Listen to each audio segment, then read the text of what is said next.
오늘 하나님의 말씀 에스라서 계속해서 보도록 하겠습니다. 1장을 이제 마무리를 질 텐데요. 5절부터 11절까지 말씀을 통하여서 성전 재건의 참된 의미를 좀 찾아보도록 하겠습니다. 에스라 1장 5절로 11절 말씀입니다. 한 절씩 교독하겠습니다. 5절 제가 먼저 읽습니다. 이에 유다와 베냐민 족장들과 제사장들과 레위 사람들과 그 마음이 하나님께 감동을 받고 올라가서 예루살렘의 여호와의 성전을 건축하고자 하는 자가 다 일어나니 그 사면 사람들이 은그릇과 금과 물품들과 짐승과 보물로 돕고 그 외에도 예물을 기쁘게 드렸더라. 고레스 왕이 또 여호와의 성전 그릇을 꺼내니 옛적에 느부갓네살이 예루살렘에서 옮겨다가 자기 신들의 신당에 두었던 것이라.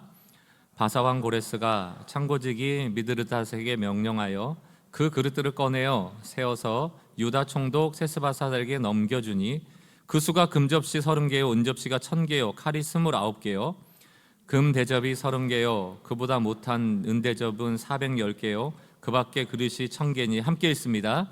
금 은 그릇이 모두 5400개라. 사로잡힌 자를 바벨론에서 예루살렘으로 데리고 갈 때에 세스바살이 그 그릇들을 다 가지고 갔더라. 아멘. 성경도 마찬가지고 에스라서도 마찬가지고 모든 성경은 복음의 렌즈를 끼고 봐야 합니다. 그러지 않으면 구약은 구약대로 율법 파돼버리고요, 신약은 신약대로 떼어서 보게 됩니다. 그러나 신약이라는 실체가 드러났기 때문에 이 실체를 가지고 구약도 해석하는 게 맞아요. 성경은 예수의 이야기입니다. 예수님이 우리를 구원한 이야기고 그 구원의 이야기가 너무 우리에게는 기쁜 이야기이기 때문에 성경을 한마디로 정의한 복음의 이야기거든요. 하나님이 무슨 일을 행하심으로 우리를 구원하셨는가, 그 하나님이 행하신 일에 대한 이야기가 성경 이야기고요. 우리가 예배를 이렇게 드리는 이유도 다른 거 듣는 게 중요한 게 아니고 하나님이 우리에게 행하신 일이 무엇이며 우리에게 주어진 복이 무엇인지를 명확히 깨닫는 게 이 예배예요. 그래서 복음이 무엇인지를 아는 게 너무너무 중요한데, 복음의 핵심이 무엇일까? 여러 가지로 설명할 수 있습니다만 오늘은 찬양 한 곡의 가사를 가지고 여러분들께 좀 설명을 드리려고 합니다. 온 땅의 주인 되신 주님이 라는 찬양이 있어요. 그 후렴 가사를 보면 이렇습니다. 나로 인함이 아닌 주의 행하심으로, 나의 행함이 아닌 주로 인하여. 우리가 어떻게 구원을 받았는가? 내가 어떤 행위의 옳음으로 구원받은 게 아니고 주님이 행하신 거예요. 나의 어떠함 때문에 구원에 이른 것이 아니고 주로 인하여 구원이 된 겁니다. 여러분, 성경책이 다른 종교 경전과 다른 이유는 딱 한 가지예요. 거기 복음이 있기 때문입니다. 성경책은 윤리책이 아니고 도덕책이 아닙니다. 당연히 하나님이 거룩하고 공의로우신 분이기 때문에 우리 삶의 도덕과 윤리적인 삶을 요구하시지만 그게 전부는 아니에요. 결정적인 차이가 이 찬양의 가사에 그대로 담겨 있습니다. 핵심은 이거죠. 우리의 행함이나 우리의 존재 자체의 어떠함과 상관없이 하나님은 우리를 먼저 구원해내세요. 그냥 구원하시는 거예요. 그러니까 구원받고 나서 이유를 모르는 거죠. 요한일서 4장 19절 우리 한번 같이 읽어보겠습니다. 요한일서 4장 19절 시작. 우리가 사랑함은 그가 먼저 우리를, 이 얘기를 거꾸로 하면 뭡니까? 그가 먼저 우리를 사랑하지 않으면, 그분의 사랑을 받지 않으면 우리는 사랑할 수 없다.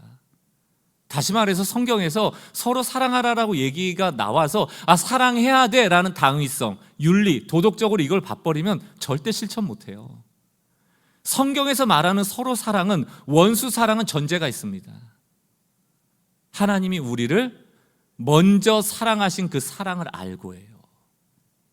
여러분, 복음의 핵심은 늘 하나님의 은혜가 먼저 앞섭니다. 하나님의 사랑이 먼저 앞서고요, 하나님의 긍휼과 자비가 앞선다. 이런 맥락에서 영적인 원리가, 어떤 원리가 나옵니까? 하나님은 앞서가지 않고 우리를 먼저 보내지 않아요. 그러니까 우리가 순종해도 되는 이유는 간단합니다. 하나님은 우리를 절벽으로 밀어 떨어뜨리잖아요. 한번 가봐, 너가. 이게 아니고 이미 앞서 예비하시기 때문에 순종해도 괜찮다는 거예요. 저의 목회의 모토가 뭐냐면 하나님의 뒷모습을 따라가는 목회. 절대로 난 하나님 앞서지 않겠다. 여러분, 앞서면 위험해지는 겁니다. 뒤따라가야 되고 하나님의 뒷모습이 멀어지지 않도록, 하나님과 거리가 멀어지지 않도록 바짝 붙어 쫓아가는 거, 그게 제 신앙의 여정이고 제 목회의 여정이라 저는 생각하거든요. 그것 또한 복음의 원리에 근거한 것입니다. 항상 하나님은 먼저 앞서가신다. 은혜가 먼저고 사랑이 먼저다. 여러분, 출애굽할 때도 보십시오. 노예처럼 살았던 이스라엘은 애굽으로부터 나올 능력이 없어요. 무능합니다. 그러니까 할 수 있는 게 뭐예요? 힘들다고 부르짖는 것밖에 없어요. 울부짖는 것밖에 없어요. 하나님은 그 무능한 이스라엘의 구원자로 자처하십니다.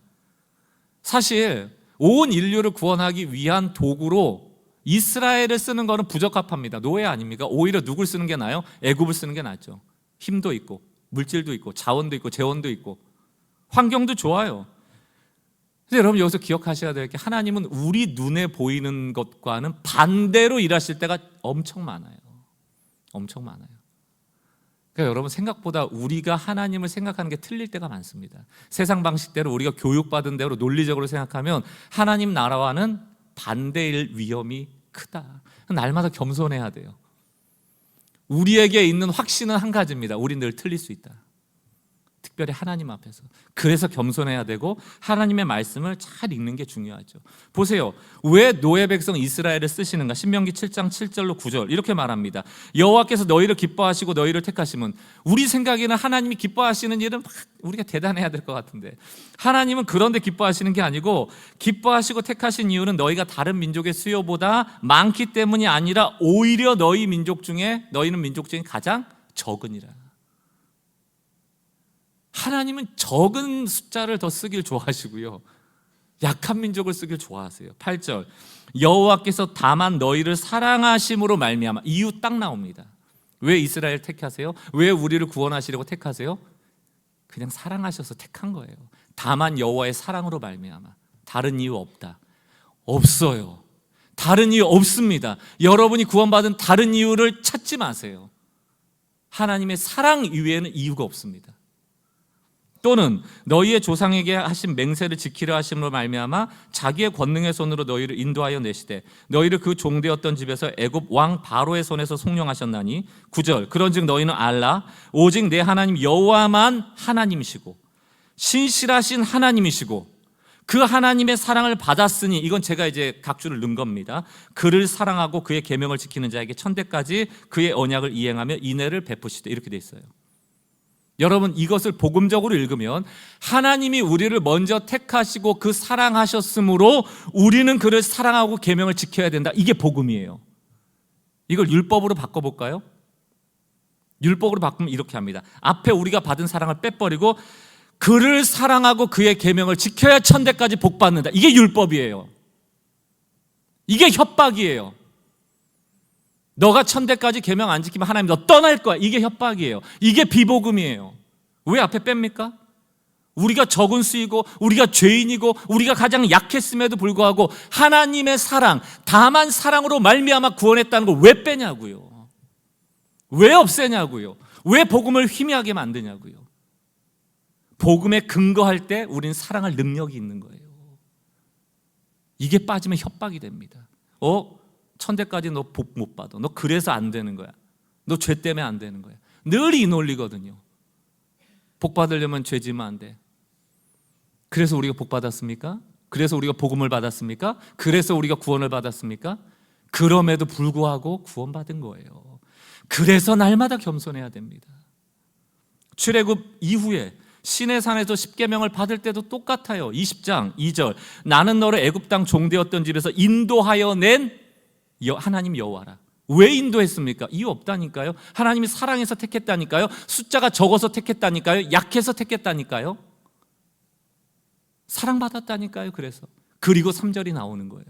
그러므로 너는 하나님의 백성답게 나 외에 다른 신이 없다는 것을 첫 번째 계명, 가장 우선순위에 두고 살라는 거예요. 단도직입적으로 물어볼까요, 여러분? 십계명 어기면 구원 못 받습니까? 받아요. 여러분 구원하고 십계명 주신 거예요. 십계명 조건 삼아 구원하신 게 아니라고요. 복음의 렌즈 없으면 구약은 협박입니다. 그래서 마르시온 같은 초대교회 이단들은 구약이 너무 무섭고 이해가 안 되니까 구약을 버려버리고 신약만 취합니다. 성경을.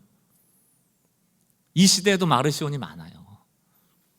때로는 구약만 가져가시는 분들이 있어요. 아주 단호한 분들이죠. 이거 없으면, 이거 지키지 않으면 하나님 복 안 주시죠. 천대까지 저주하셔. 이렇게 해야 천대까지 복 받아. 그거에만 매몰하시는 분도 계시고, 어떤 분들은 그냥 다 죄져도 돼. 둘 다 틀리거든요. 늘 강조하잖아요. 사랑 없는 율법은 사랑 있는 그리스도께로 우리를 보내어 우리를 구원시키고, 구원받은 우리는 그리스도께서 다시 우리를 율법으로 보내신다. 이 균형이거든요. 여러분, 십계명은 하나님, 너희를 구원한 하나님이 얼마나 윤리적으로 도덕적으로 높으신 분인지, 얼마나 거룩한 분인지를 우리에게 알려주시는 거예요. 너희도 거룩하라. 그것이 너희를 백성 삼으신 하나님의 뜻이다. 알려주시는 거예요. 이게 우리의 삶의 방향이라고요. 이것이 우리의 삶의 목적지라고요. 그러니 우리가 어찌 하나님의 수준을 다 도달하겠습니까? 그럼에도 불구하고 이 불가능해 보이는 이 십계명을 향한 삶의 열정을 잃지 말고 살아가라. 그래서 십계명 주시고 뭘 주십니까? 제사법 주시는 거예요. 화목제물 왜 주십니까? 우리가 불화할 것이기 때문에. 알고 구원하신 거라니까요. 알고 십계명 주신 거라니까요. 율법은 죄를 깨닫게 함이라. 누구에게 돌아가도록? 그리스도께도 돌아가도록. 이게 영적인 원리예요. 여러분, 주저앉을 필요 없어요. 죄 때문에 자꾸 낙심하지 마십시오. 요한일서 우리가 왜 봤습니까? 하나님은 신실하시다. 하나님은 우리의 죄를 알고 구원하셨다. 그러므로 하나님의 자녀됨에 대한 신실함을 갖고 마음껏 죄 절하가 아니라니까요. 안심하고 죄와 싸워라. 하나님 원하시나 너가 십계명을 지키고 하나님의 수준에 도달하는 정말 성숙된 그리스도인이 되기를 원한다. 그러나 그 죄가 너를 어둠의 영역, 어둠으로 주인 삼지 못하게 할 거야. 내가 너 주인이야. 책임질게. 예수 그리스도가 있잖아. 그 피가 효험되어서 너의 죄를, 너의 부족함을 내가 보완해 줄게. 죄를 씻어 줄게. 계속 약속하는 것 아닙니까? 이런 맥락으로 보면 여러분, 신앙생활할 때 하나님과 우리의 언약의 관계라는 거는 항상 불공평해요. 불공평하다는 게 뭡니까? 공평이라는 건 50대 50이잖아요. 하나님이 우리에게 50 주면 우리도 하나님께 50 줄 때 관계가 맺어진다라고 생각한다면 그것은 오해죠. 그게 유지되지 않아요. 그렇게 늘 불공평합니다. 하나님이 훨씬 더 우리를 사랑하시기 때문에 이 관계가 유지되는 거예요.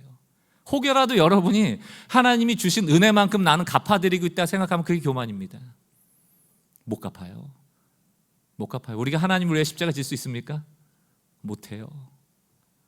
늘 불공평하게 하나님이 더한 사랑으로 우리를 사랑하시기 때문에 이 관계가 유지되고 있다.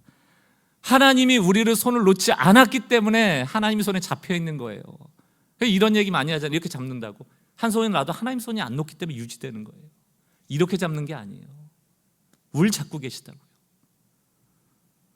여러분, 우리 자녀들 어때요? 사춘기 자녀들, 사춘기 때를 떠올려 보세요. 내다 버리고 싶을 때 있잖아요. 집에 안 들어왔으면 좋겠을 때 있잖아요. 그냥 나가버려라. 그 자녀가 커서 인간이 되는 모습을 보신 많은 부모님들 계실 겁니다. 그 안에 부모 자식 간의 관계가 유지됨에 있어서 자녀가 50하고 부모님들이 50 하셨어요? 천만의 말씀이죠. 그 사춘기 자녀가 1%나 했을까요? 불공평한 관계지만 더한 사랑, 그게 진정한 사랑이거든요. 그 더한 사랑 때문에 유지가 되는 겁니다. 어떤 분이 농담 삼아 그런 얘기 하더라고요. 모리아산에 이삭을 아브라함이 끌고 가서 제단에 올릴 때 나이가 보통 17세에서 37세 정도로 봅니다. 17세로 보면 상상해보면 가능할 것도 같대요. 이삭이 사춘기면 한번 데리고 가보자 이런 마음이 들 수도 있을 거예요. 근데 보통 이제 계산해보면 한 37세 정도 장년이 됐을 거라고 얘기는 합니다만, 그 얘기가 뭐예요? 인내하고 참아내지 않으면 이 불공평한 사랑이어야만 유지가 된다는 얘기입니다. 부부관계도 마찬가지예요. 우리 가정이 지금 행복한 것 같다, 뭐 특별한 문제 없는 것 같다, 그거는 남편하고 아내하고 50대 50을 잘하기 때문이 아닙니다. 50대 50 하고 있다라고 생각하시는 그분이 문제고요. 진짜로 더한 사랑을 하고 있는 분들은 말이 없어요. 여러분, 그 가정이 유지되는 거는 누군가가 70, 80으로 희생하고 있기 때문이에요. 50대 50으로 유지되는 게 아닙니다. 이것 때문에 또 여러분 오늘 차 타고 가시다가 내가 70이야 이러지 마시고 그분이 30이에요. 그 말 하는 순간 그분이 30입니다.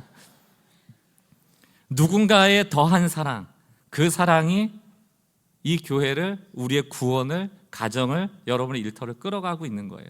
우리가 얼마나 하나님을 배신한 일을 밥 먹듯이 합니까? 그런데 이 관계가 안 끊어져요. 하나님은 이스라엘을, 또 우리를 구원하기로 마음 먹으셨을 때 하나님이 더 사랑해야 됨을 알고 구원하신 거예요. 참아내셔야죠. 이게 얼마나 감사한 일입니까? 그러므로 우리가 늘 구원 앞에 감사해야 될 것이죠. 좀 더 살펴볼게요. 로마서 15장 1절, 3절의 상반절을 보십시오. 새 번역입니다. 1절. 믿음이 강한 우리는 믿음이 약한 사람들의 약점을 돌보아 주어야 합니다. 우리는, 여기서 우리는 믿음이 강한 자.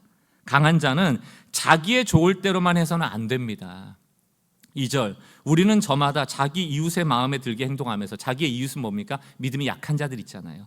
또 유익을 주고 덕을 세워야 합니다. 3절. 그리스도께서도 자기에게 좋을 대로만 하지 않으셨습니다. 믿음이 강한 자가 약한 자의 약점을 담당하는 것이 마땅하다. 이 개역개정 성경이죠. 여러분, 하나님이 왜 더 사랑할 수 있을까요? 부모가 왜 더 사랑할 수 있을까요? 배우자 중에 누군가가 더 희생함으로 더한 사랑을 줄 수 있을까요? 그쪽이 더 강한 사람이기 때문에 그래요. 더 강한 존재이기 때문에 그렇습니다. 예수님이 십자가를 지고 그 죄를 덮을 수 있었던 건 예수님이 더 강한 분이시기 때문에 그래요. 강한 자가 약한 자의 약점을 덮는 법입니다. 예수님이 어떻게 비방과 그 모욕을 감당하셨겠습니까? 그분이 더 강한 분이시기 때문에 그래요. 그분의 강함으로 우리의 죄를, 우리의 약함을 덮으실 수 있는 분이기 때문에 그렇습니다. 약한 자들은 조절 능력이 없어요. 여러분 보세요. 아빠가 5살짜리 남자 아들 딸하고 야 한번 100m 달리기 할 때 누가 이기는지 보자. 아들이 나 요즘 달리기 빨라졌다고 막 거들먹 대잖아요. 그러면 이 녀석 한번 내가 짓밟아줘야지, 이런 마음 갖는 아빠가 있어요?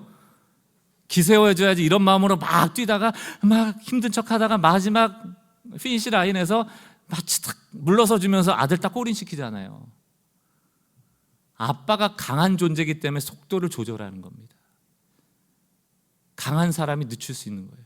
인내할 수 있는 거예요. 덮을 수 있는 거예요. 용납할 수 있는 거예요. 그러나 약한 자들은 조절 능력이 없다니까요. 교회 안에서도 툭 건드리면 자존심 상하면 발끈하고, 약해서 그러거든요. 이스라엘 백성은 늘 하나님께 불평불만을 쏟아놉니다. 하고 싶은 대로 막말합니다. 막 행동합니다. 왜? 약해서 그래요. 하나님은 이 모든 것을 참아내시고 신실하게 그 약속을 이행하시며 그들을 돌보시죠. 왜 그렇습니까? 하나님은 강하시기 때문에 그래요. 이런 맥락에서 하나님은 어떤 하나님인가? 약한 자의 하나님이다. 여러분, 하나님을 만나고 싶으세요? 하나님의 역사를 경험하고 싶으세요? 성경은 늘 역사를 말한다고 했죠. 우리가 약할 때 강함이 되십니다. 세상은 반대죠. 강해져야 된다는 겁니다. 강한 자가 더 강한 자들하고 만나서 조직을 만들고 그 조직으로 힘을 더 강하게 만들고 그 힘으로 영향력을 끼쳐야 된다. 늘 이런 주장을 해요. 저는 목사니까요. 제가 좀 눈살 찌푸리게 되는 목사님들이 이런 목사님들입니다. 자꾸 유명한 목사님들하고 사진 찍고, 사진 찍은 거 자꾸 페이스북 같은 데 올리고, 나 친하다고 그러고, 나 유명하다고 그러고, 그런 거 얘기하시는 분들 보면 약한 분들이구나. 그 왜 유명한 분 목사님 사진이 왜 필요합니까? 하나님 앞에서 그냥 주의 종인 거지. 그 유명함이 나의 유명함이 되는 게 아니고 그분의 영성이 내 영성이 되는 거 아니에요. 그 한 장의 사진으로 아무 의미가 없다고요. 그런데 우리는 그런 거 좋아해요. 그게 세상적 욕망 아닙니까? 욕심 아닙니까? 야망 아닙니까? 여러분, 분명히 말씀드리지만 우리가 강해지잖아요. 하나님 안 찾습니다. 목사님 저는 예외예요. 저는 부자 되고 힘도 세지고 저도 성공하고 그래도 저는 하나님을 1순위로 놓을 겁니다. 그게 우리의 착각이라니까요. 그런 사람은 없다. 그러므로 우리는 강함을 꿈꾸는 신앙인들이 되시면 안 돼요. 그게 성경이 말하는 겁니다. 우리는 자꾸 약해져야 된다. 우리는 하나님보다 강해질 수 없기 때문에 늘 약한 존재로 머물러 있어야만 하나님의 강함이 우리의 역사되는 거예요. 이 원리를 제일 잘 깨달았던 사람이 누굽니까? 사도 바울이거든요.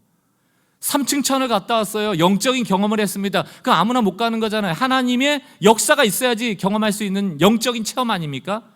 근데 질병이 있어요. 그게 간질인지 안질인지 알려지지 않았지만, 예를 들어 간질 같은 경우라고 하면 하나님의 사람이고 사람을 고치고 영적인 경험을 한 사람이 설교하다가 갑자기 쓰러져요. 그럼 사람들이 그럴 것 아닙니까? 왜 자기 병은 못 고쳐? 사도 바울도 답답했을 거 아니에요? 기도한다고요, 하나님한테 고쳐달라고. 근데 하나님의 대답이 뭐예요? 고린도서 12장 9절 10절 세 번역입니다. 그러나 주님께서 내게 이렇게 말씀하셨습니다. 내 은혜가 너에게 족하다. 안 고쳐줄 거라는 얘기예요. 병 안 고쳐줘도 이미 너에게 준 은혜는 충분해. 여러분, 저는 이게 신앙 고백의 정점이라고 생각하거든요.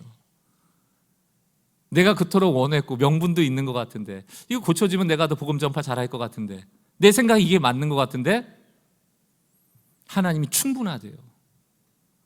우린 내 뜻대로 안 되면 충분하지 않다고 생각하잖아요. 그래서 막 더 기도하잖아요.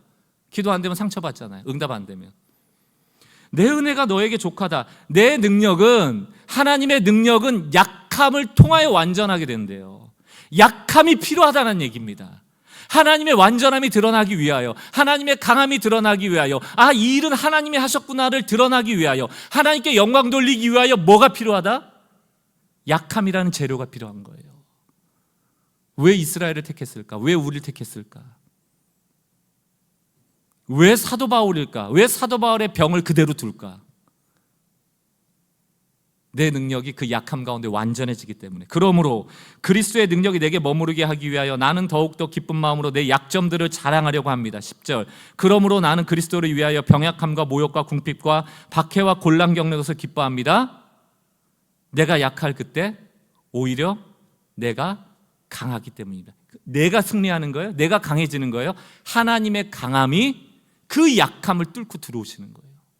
내가 약할 그때 하나님의 강함이 드러난다는 얘기입니다. 저는 이 고백이 성경의 가장 위대한 고백 중 하나라고 생각합니다. 과연 우리가 사도 바울이었더라면 그렇게 수많은 영적 체험을 하고 많은 사람을 고쳐줌에도 불구하고 내 병이 고쳐지지 않을 때 어떤 마음일까? 그때 사도 바울은 낙심하지 않고 하나님의 주신 지혜겠죠? 영적인 원리를 깨닫는 거예요. 아, 3층 천에 갔다 온 거, 영적 세계를 깨달은 것도 나 스스로 할 수 있는 일이 아니었듯이 이 질병을 통하여 하나님이 무언가 하시려는 일이 있나 보다. 결국 나라는 존재는 하나님을 떠나서는 살 수 없고, 나 스스로 강해질 수 없고, 내 스스로 깨달을 수 없고, 나 스스로 하나님을 발견하는 신앙이 아니고 하나님의 강함을 덧입어야 되는 그런 것이 신앙이구나 깨달은 거예요. 저는 이것을 깨달은 신앙인이 가장 성숙한 신앙이다 감히 말하고 싶습니다. 제 평생에 가능하면 빠른 시간에 이 영적인 원리가 제 원리가 되길 바라고요. 우리는 교회 성도님들의 영적인 고백이 되기를 정말 주님의 이름으로 축원합니다. 왜 이렇게 약한 자의 하나님을 여러분 설교하시는 줄 아세요? 오늘 에스라서를 보기 위한 겁니다. 오늘 이 복음의 관점, 약한 자를 강하게 하시는 하나님의 주도하시는 은혜를 우리가 모른 채 이 설교를 보면 오해하기 십상이에요. 보세요. 에스라 1장 1절. 바사왕 고레스 원년에 여호와께서 에레미야 입을 통하여 하신 말씀을 이루게 하시려고 바사왕 고레스의 마음을 감동시키심에 그가 온 나라에 공포도 하고 조소도 내려 이르시되, 지금 주체가 여호와잖아요. 아, 드디어 여호와께서 고레스를 이용하셔가지고 이제 고향 땅에 보내시려나 보다. 고레스의 마음이 감동해서 조소를 내리고 공포도 합니다. 그 공포한 내용이 참 기가 막힙니다. 3절 4절 세 번역입니다. 이 나라 사람 가운데서, 이 나라 사람이라는 것은 페르시아에 있는 지금 모든 사람이에요. 하나님을 섬기는 모든 사람은 유다에 있는 예루살렘으로 올라가서 그곳에 계시는 하나님 곧 주 이스라엘의 하나님 성전을 지어라. 그 백성에게 하나님이 함께 계시기를 빈다. 4절. 잡혀온 하나님의 백성 가운데서 누구든지 귀국할 때 도움이 필요한 사람이 있으면 그 이웃에 사는 사람은 그를 도와주러라. 이게 지금 조소로가 내려가는 거예요. 공포하는 거예요. 은과 금과 세강과 가축을 주고 예루살렘에 세울 하나님의 성전에 바칠 자원 예물도 들려보내도록 하여라. 이거 지금 공포하는 거예요. 왕이 명령하니, 페르시아의 왕이 명령하니 유다 사람 중에 올라가지 않는 사람도 이 명령을 지켰어야 되고 심지어는 페르시아 사람도 이 명령을 지켜야 되는 거예요. 그러니까 이 왕의 명령이니까 지킬 것 아닙니까? 6절 7절.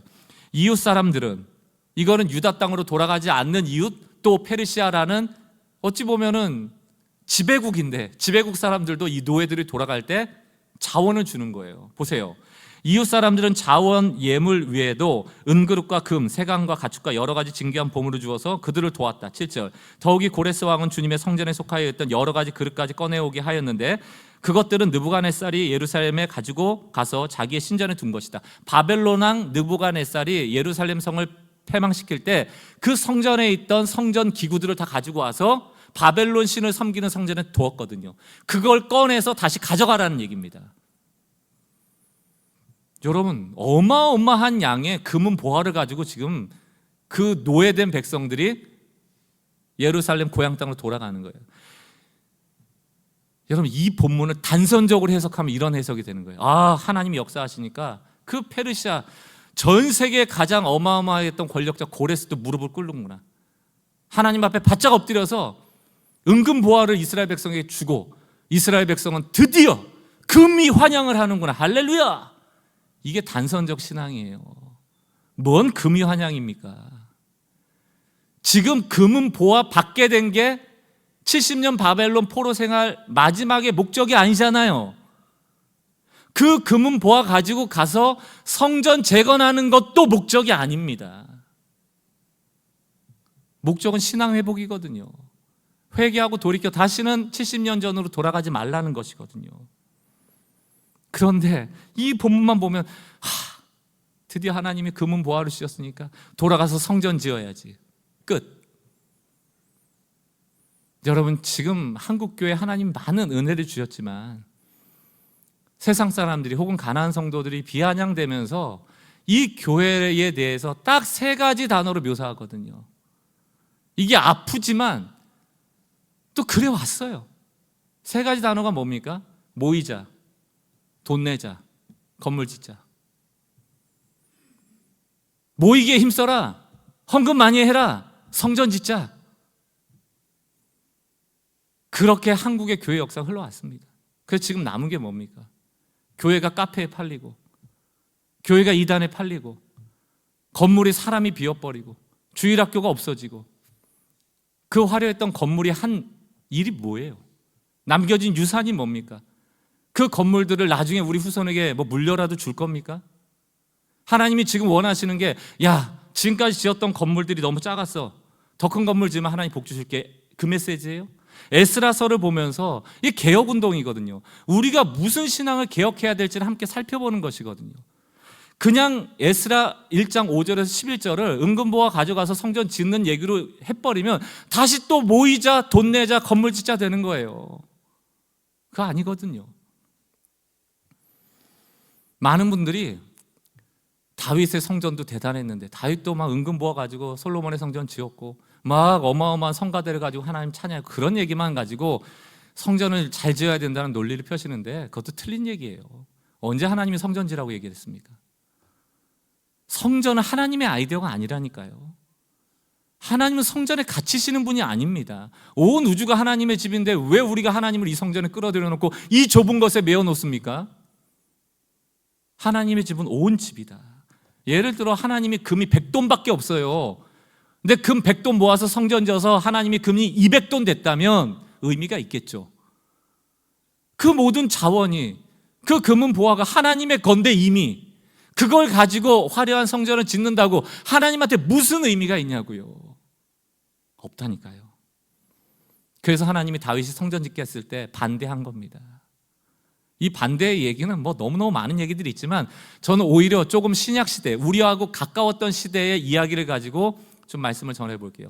스데반이라는 집사가 있었습니다. 복음 전파했던 아주 집사죠. 좋은 집사입니다. 결국 돌탕 맞아 죽거든요. 그 스데반이 돌탕 맞아 순교하는 그 순간에 했던 내용이 사도행전 6장 7장에 있습니다. 스데반의 죄목이 뭐냐, 왜 끌려와서 지금 죽게 생겼느냐, 그게 6장에 나와요. 12절. 그리고 백성들과 장로들과 율법학자들을 부추기고 스데반에게로 몰려가 그를 붙잡아 공의회로 끌고 왔다. 그리고 거짓 증인들을 세워서 이렇게 말하게 하였다. 이 사람은, 스데반은 쉴 새 없이 이 거룩한 곳과 율법을 거슬러 말을 합니다. 여기서 거룩한 곳이 뭡니까? 헤롯 성전이에요. 그들이 늘 숭배했던 성전. 그리고 율법, 모세의 율법들 있잖아요. 그걸 거슬러 말한다는 거예요. 그럼 여러분, 스데반이 성전과 율법을 거슬러 얘기한 게 자기가 생각해서 한 게 아니거든요. 누구 얘기를 그대로 하고 있는 거예요? 예수님이 하신 얘기를 그대로 하고 있는 거라니까요. 스데반 얘기가 아니에요. 14절 보세요. 이 사람이 나사렛 예수가 이곳을 헐고, 말씀하셨잖아요.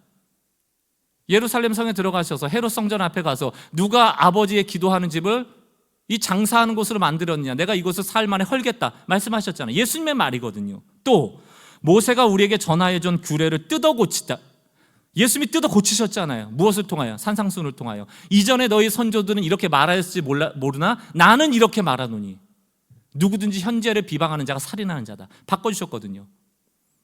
여러분, 성전을 허물겠다고 말하고 율법 뜯어 고치겠다 말했던 게 예수님입니다. 그 예수님의 이야기를 그대로 스데반이 전한 것 때문에 신성 모독죄로 걸린 거예요. 사랑하는 성도 여러분, 오늘날도 마찬가지입니다. 예수님이 이 땅에 지금 오신다면 뭐 하실까? 똑같이 하실 겁니다. 교가 돼버린 기독교, 아마 건물부터 무너뜨리실지 모르겠어요. 교회가 이게 본질이 아닌데, 또 우리가 가지고 있는 신앙의 관념들, 미신들, 종교성들 아마 다시금 다 가르쳐 주실 겁니다. 이전의 목사들은 이렇게 얘기했으나 나는 너에게 말하는 이렇게 얘기할 것이다. 복음을 얘기할 거예요. 그 말을 들을 때 과연 우리가 마음 편안하게 그것을 받아들일 것인가? 많이 그렇게 못할 겁니다. 지금 제가 하고 있는 설교도 마음이 불편하신 분들 계실 거죠. 그래도 교회가 중요한 거 아닌가? 교회를 잘 물질 있고 헌금한 거 가지고 잘 지어드리는 게 틀린 건 아니지 않나? 그리고 우리가 하나님 복 받겠다고 하는 거 그거 틀린 거 아니지 않나? 이런 마음 가지시는 분도 계실 거예요. 근데 틀렸대요. 여러분, 스데반은 이 얘기를 들으면서 내가 그런 얘기 한 적 없어요. 예수가 한 얘기를 전 전한 것뿐이라고 이렇게 손살을 친 게 아니고 맞아요. 제가 얘기했습니다라고 하고 사도행전 7장에 아주 자세하게 설교를 해버립니다. 그 중에 한 구절이 7장 46절이에요. 다윗은 하나님의 은총을 입은 사람이므로 야곱의 집을 위하여 이스라엘을 위하여 하나님의 거처를 마련하게 해달라고 간구하였습니다. 하나님 성전 짓겠다라고 간구한 것 아닙니까? 47절. 그러나 야곱의 집안을 위하여 집을 지은 사람은 솔로몬이었습니다. 다윗은 너무 전쟁을 많이 했기 때문에 하나님이 너가 피를 많이 묻혔으니까 솔로몬에게 지라고 해라. 사실은 다윗에게 대해서는 반대를 한 겁니다. 48절. 그런데 성전은 짓는데 지극히 높으신 분께서는 하나님이죠. 사람의 손으로 지은 건물 안에 가두어 있지는 않아요. 이유가 뭡니까? 그것은 예언자가 말하기를 49절 주님께서 말씀하신다. 하늘은 나의 보좌요 땅은 나의 발판이다. 너희가 나를 위해서 어떤 집을 지어주겠으며 내가 쉴 만한 곳이 어디냐. 50절 이 모든 것이 다 내 손으로 만든 것이 아니냐 한 것과 같습니다. 아무리 화려한 성전을 지어보세요. 그곳을 하나님이 집으로 여기시는가? 아니라는 얘기예요. 하나님이 지금 온 우주다. 기독교가 교회고가 된 이 시대, 복음이 율법주의로 변질되어가는 이 시대, 똑같이 스데반은 우리에게 전하고 있는 것입니다. 혹시 교회를 숭배하고 있지는 않니? 교회의 화려함에 함몰되어 있지는 않니? 야, 이렇게 위대한 교회, 이렇게 디자인이 잘 된 교회, 이 좋은 나무를 가져다, 러시아 무슨 나무를 가져다, 여기 무슨 레바논의 백향물을 가져다, 여기 헝금한 뭐를 가져다, 이 앞에 뭐를 꾸미고 뭘 갖다 놓고 뭘 하고, 야, 이 교회 와보니까 하나님이 역사하실 만하네. 이런 바보 같은 얘기가 어디 있어요? 그거 보고 하나님이 오신다라는 생각을 하는 것 자체가 세상적인 것 아닙니까? 이런 사람들 위해 그 성전을 파괴하고 율법을 다시 하겠다라는 그 예수님의 외침을 껄끄러워하던 그 사람들을 향해 스데반의 일침은 끝나지 않습니다. 51절 목이 곧고 마음과 귀에 할례 받지 못한 사람들이여 당신들은 언제나 성령을 거역하고 있습니다. 당신네 조상들이 한 그대로 당신들도 하고 있습니다. 캐톨릭 욕하는데요, 중세시대 욕하는데요, 똑같다니까요. 그래서 지금도 종교개혁이 필요하다는 것 아닙니까? 지금도 미신화되어지고 기복화되어지고 중세시대에 그랬듯이 화려한 건물을 짓고 그곳에 하나님 계시다 여기고, 우리는 안 그렇습니까? 귀에 할례 받지 못한 신앙관들, 에스라를 통하여 우리가 개혁해야 됩니다. 혁명적 개혁 수준에 이르지 않으면 우리는 이전에 살던 신앙들을 맞다 여기며 걸어가기 쉬워요. 이게 불편해도 스데반의 외침을 들으셔야 합니다. 제가 오늘 1부 때도 영상에 이건 올리지 말라고 그랬거든요. 이 내용은 답하는 것도 너무 힘들어요. 목사님 이러고 저러고 성전을 이러고 저러고 막 얘기하는데 불편한 분들이 많다는 얘기입니다. 이런 메시지예요. 그러나 우리가 나의 신앙을 점검하고 나의 교회관을 점검하고 나는 무엇으로 교회를 여기고 있는지 점검하지 않으면 우리 선조들의 실수를 우리가 이어갈 수밖에 없습니다. 제가 왜 기체교회를 언급하는 줄 아세요? 기체교회 그게 뭐 사라지자는 얘기입니까? 뭐 건물만 없으면 기체교회요? 그런 누가 아니에요. 저도 건물 필요하면 지을 수도 있고 안 지을 수도 있고, 건물은 옵션이라니까요. 건물이 있어야 하나님이 오시는 게 아니고 하나님이 계시는 그곳이 교회란 말입니다. 교회는 건물이 아니다. 다 아시잖아요. 그거 진짜 한번 실천해 보자는 겁니다. 정말 교회가 건물이 아니면 그럼 건물 없는 교회도 있어야죠. 그게 기체교회예요. 여러분 5단계를 늘 머릿속에 가지셔야 돼요. 첫 번째, 스데반의 설교에도 나옵니다만 첫 번째 교회는 광야교회입니다. 광야교회는 건물이 없어요. 실체가 없어요. 뭐만 있습니까? 하나님의 말씀이 있고 그에 대한 반응만 있어요. 하나님은 그것을 교회라고 보는 거예요. 두 번째가 뭡니까? 가나안 땅으로 들어갈 때 텐트 만들잖아요. 성막, 하나님의 언약궤를 넣어둔 장막이 나오죠. 그리고 나서 가나안 땅에 입성하여 왕정이 생긴 다음에 다윗의 아이디어에서, 야, 나는 이렇게 왕궁에서 잘 사는데 하나님은 진짜 왕인데 왕궁이 없는 게 말이 돼? 그래서 성전을 짓게 되는 거거든요. 근데 그 성전이 남아있어요? 하나님은 성전을 하나님이라 여기지 않아요. 말 안 되면 그냥 무너뜨려 버려요. 교회도 마찬가지입니다. 교회라고 안전한 게 아니에요. 그리고 나서 성전이 회판한 다음에 예수님이 다시 이 땅에 오시는 그 순간, 내가 육신이 되어 이 땅에 오셨다 할 때 그게 바로 장막을 펴셨다라는 원어입니다. 다시 주님이 성막이 되어주세요. 그리고 부활하신 이후에 성령이 우리 안에 내주하신다. 성령이 무슨 영이십니까? 말씀하신 영이거든요. 진리의 영이시거든요. 그분이 우리 안에 성전을 지었다, 이렇게 말하고 있죠. 이해가 되세요, 여러분? 그럼 우리가 누가 교회입니까? 우리가 교회예요. 그럼 우리가 교회인 이유가 뭡니까? 그분의 말씀이 있는 거예요. 그분의 말씀을 듣고 거기에 반응하는 거예요. 그게 교회예요. 언제 때처럼? 광야의 때처럼. 다른 거 아무것도 없어요. 광야에 뭐가 없습니까? 오직 주의 말씀만 들려지는 곳이거든요. 그게 교회예요. 그럼 우리는 교회가 진짜 교회입니다를 증명할 수 있는 유일한 방법은 뭡니까? 건물이에요? 주소입니까? 우리는 교회가 교회인 이유는 이곳에 복음의 말씀이 들려지고 그 말씀에 반응하는 성도가 있을 때 그것이 교회인 것입니다. 여러분의 가정도 마찬가지예요. 여러분의 일터도 마찬가지입니다. 하나님은 늘 편지하시고 어느 곳에나 계시다. 그러므로 종교 개혁자들이 그 화려했던 중세에 대한 비판으로 5가지 솔라, 오직을 말하잖아요. 그게 뭡니까? 오직 성경, 오직 그리스도, 오직 믿음, 오직 은혜, 오직 하나님의 영광. 건물 없어요. 이걸 개혁하자는 게 종교개혁입니다. 이것으로 돌아가자. 이게 종교개혁입니다. 오늘날도 제3의 제사의 종교개혁이 필요하다면 똑같은 외침입니다. 오직 그리스도로, 오직 그분의 은혜와 믿음으로, 성경으로, 말씀으로 하나님의 영광만을, 그것이 드러난다면 그것이 교회입니다. 우리는 교회는 그게 있는가? 그리고 우리가 그것에 개혁에 발맞춰 가고 있는가? 여러분, 이제 성전 건축이요 늘어집니다. 내외적인 어려움 때문에. 그래서 성전 지으라고 독려하는 선지자가 등장하는 게 학개거든요. 학개 1장 8절 말씀만 보고 결론을 내릴게요. 너희는 산에 올라가서 나무를 가져다가 성전을 건축하라. 그리하면 내가 그것으로 말미암아 기뻐하고 또 영광을 받으리라. 여호와가 말하였노라. 백향목 아니에요. 뒷산에 있는 나무 가져다가 성전 지으라는 얘기입니다. 금문보화 가지고 막 하려고 그랬는데 이게 뜻대로 안 돼요. 그러니까 이제 자기 집 짓거든요. 자기 살 집, 편벽한 집. 그게 이제 비가 오지 않도록 이 처마를 친다, 이런 의미도 있지만 아주 제법 그럴싸한 집을 짓는다는 뜻도 되거든요. 자기가 가져온 재원을 가지고 뭐 하기 시작한다? 집 짓기 시작해요. 그때 학계가 나서서 재원들은 많이 없어졌을 것 아닙니까? 이제 다 썼을 거 아니에요. 시간 지나니까. 뒷동산에 가서 뒷산 나무 가져다가 해. 내가 그 나무 성전도 기뻐할게. 여러분, 그렇다면 은금보화가 주어지면 그걸로 지으면 돼요. 내가 그게 없어요. 그러면 나무로 지으면 돼요. 오늘 설교 제목, 성전 재건의 의미 찾기. 결론입니다. 성전은 목적이 아니라 신앙 회복을 위한 발판이에요. 이 교회가 여러분의 신앙 회복을 위한 좋은 발판이 되길 바라고, 복음 위에 세워진 발판이 되기를 원하고, 건강한 발판이 되어지기를 원하고, 여러분 신앙의 시험거리 되지 않는 발판이 되기를 바랄 뿐입니다. 성전 자체의 재건이 목적이 아니란 말입니다.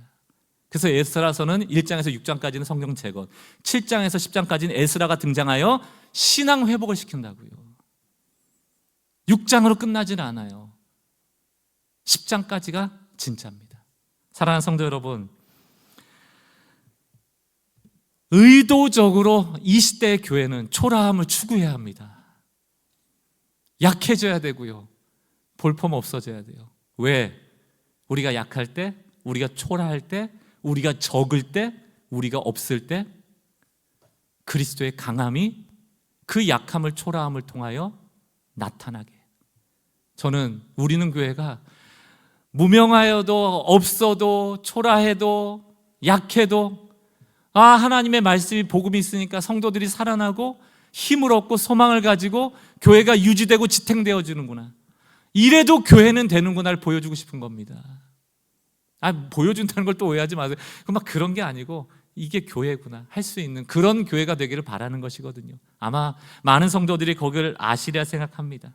오늘 이 우리는 교회를 통하여 하나님이 이 약한 교회를 통하여 일하여 주시길 원하고, 하나님의 일을 통하여 우리들의 신앙이 다시금 점검되어지고 좀 회복되어지고 개혁되어지고 혁명적 수준에서 좀 변화될 수 있기를 정말 주님의 이름으로 간절히 축원드립니다. 우리 같이 한번 찬양할 텐데요, 우리가 공허한 이유는요, 원하는 게 있는데 그게 안 채워져서 그래요. 우리가 낙심하는 것도 절망하는 것도 다 그런 것이거든요. 근데 제가 말씀 준비하면서 하나님이 이 찬양을 떠올리게 하신 게 이유가 있다고 생각합니다. 충만이라는 찬양이에요. 후렴 가사를 보면 예수로, 예수로, 예수로 난 충만하네, 예수로, 예수로, 예수로 난 충만하네, 살아계신 왕 내 안에 함께 하시네, 예수로, 예수로, 예수로 충만하네, 세상 모든 것들도 부럽지 않네, 세상 모든 풍파도 두렵지 않네, 예수로, 예수로, 예수로 충만하네. 여러분, 충만이란 단어는 단 한 곳도 비어지지 않은 상태를 얘기하거든요. 내가 예수로 충만되어질 때 우리의 부족함이, 되게 상대적 부족함이잖아요. 더 이상 비교 대상이 아니게 될 줄 믿습니다. 절대적 평강이, 절대적 충만이 우리 가운데 부어질 때 교회를 보는 눈이, 나 자신을 보는 눈이, 우리 자녀를 보는 눈이, 우리 가정을 보는 눈이, 우리의 일터를 보는 눈이 달라질 거라고 믿습니다. 예수로 충만해지는 길밖에 없습니다. 이 교회가, 이 가정이, 이 세상이 예수로 충만해지며 복음으로 물들여지기를 꿈꾸는 그런 교회 되기를 소망하며 함께 찬양합시다. 무명이어도 공허하지 않은 것은, 무명이어도 공허하지 않은 것은 예수 안에 난 만족함이라. 가난하여도 부족하지 않은 것은 예수 안에 오직 나는 부요함이라. 예수로, 난 예수로, 예수로, 예수로 충만하네. 난 예수로, 예수로, 예수로 충만하네. 난 예수로, 예수로, 예수로 충만하네. 영원한 왕 내 안에 살아계시네. 2절입니다. 고난 중에도, 고난 중에도 견뎌낼 수 있는 것은 주의 계획 믿기 때문이라. 실패하여도 일어설 수 있는 것은 예수 안에 오직 나는 승리하. 우리가 승리자가 아닙니다. 예수의 승리가 나의 승리 될 줄 믿고, 난 예수로, 예수로, 아멘. 예수로 충만하네. 세상 모든 것들도 우리에게 비교의 대상이 아닙니다. 오직 예수. 예수로, 아멘. 예수로, 예수로 충만하네. 영원한 왕 내 안에 살아 안에 내 몸이 약해도 내 몸이 약해도 낙심하지 않을 것은 예수 안에 난 우리의 약함이 완전한 하나님의 강함으로 완전케 될 것입니다. 화려한 세상 부럽지 않은 것은 난 예수로 충만함이라. 난 예수로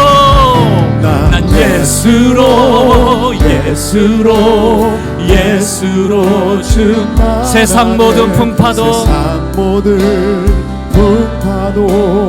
두렵지 않네. 난 예수로 충만하네. 영원한 내 안에 살아계십니다. 아멘. 우리 1절 후렴으로 찬양합시다. 오직 예수로, 난 예수로 충만하네. 난 예수로 충만하네. 난 예수로 충만하네. 영원한 왕 내 안에 살아계시네. 오늘 조용히 눈을 감고 나의 신앙을 또 나의 교회관을 좀 돌아봤으면 좋겠습니다. 우리가 경제 발전과 함께 교회가 부흥하다 보니까 은연중에 물질과 하나님을 연결하는 데 너무 익숙해져 있어요. 화려함과 하나님을 연결시키고, 성공과 하나님을 연결시키고, 승리주의와 하나님을 연결시키고, 기복주의와 하나님을 연결시키는 데 너무 당연한 것처럼 여겨버립니다. 세상 사람들이 보니까 예수 믿으나 안 믿으나 비슷하거든요. 욕심 많고 깍쟁이고 말 안 통하고 오히려 남 잘 속이고. 지금 교회의 개혁은 더 커지고 더 많아지고 더 화려해지는 게 아닙니다. 더 버리는 사람이 필요하고요. 초라한 가운데도 하나님의 임재가 있음을 보이는 사람이 필요하고요. 무명하나 하나님께 유명하다 여김받는 자들이 많이 나와야 되고요. 아무것도 없는 것 같은데 하나님이 역사하시는 그 역사하심 하나만을 바라보는 교회가 필요할 때입니다. 전 우리는 교회 성도님들이, 그리고 여러분이 속한 가정과 일터가 학교가 예수로 충만하여 예수로 충분함을 보이는 삶이 되어지길 바랍니다. 에스라의 개혁은 그런 개혁이었어요. 바벨론에서 돌아온 것을 축하하는 성경이 아니고 돌아와서 신앙을 회복하는 그 목적지를 향하여 가는 성경이 에스라입니다. 오늘 조용히 하나님 앞에 재헌신하며 나의 신앙을 돌아보며 회개하고 이 시대에 필요한 신앙인으로서 우뚝 서시는 좀 은혜가 주어지길 바라요. 오늘 하나님 임재 가운데 조용히 좀 머물러 오늘 말씀을 정리하는 시간 갖겠습니다.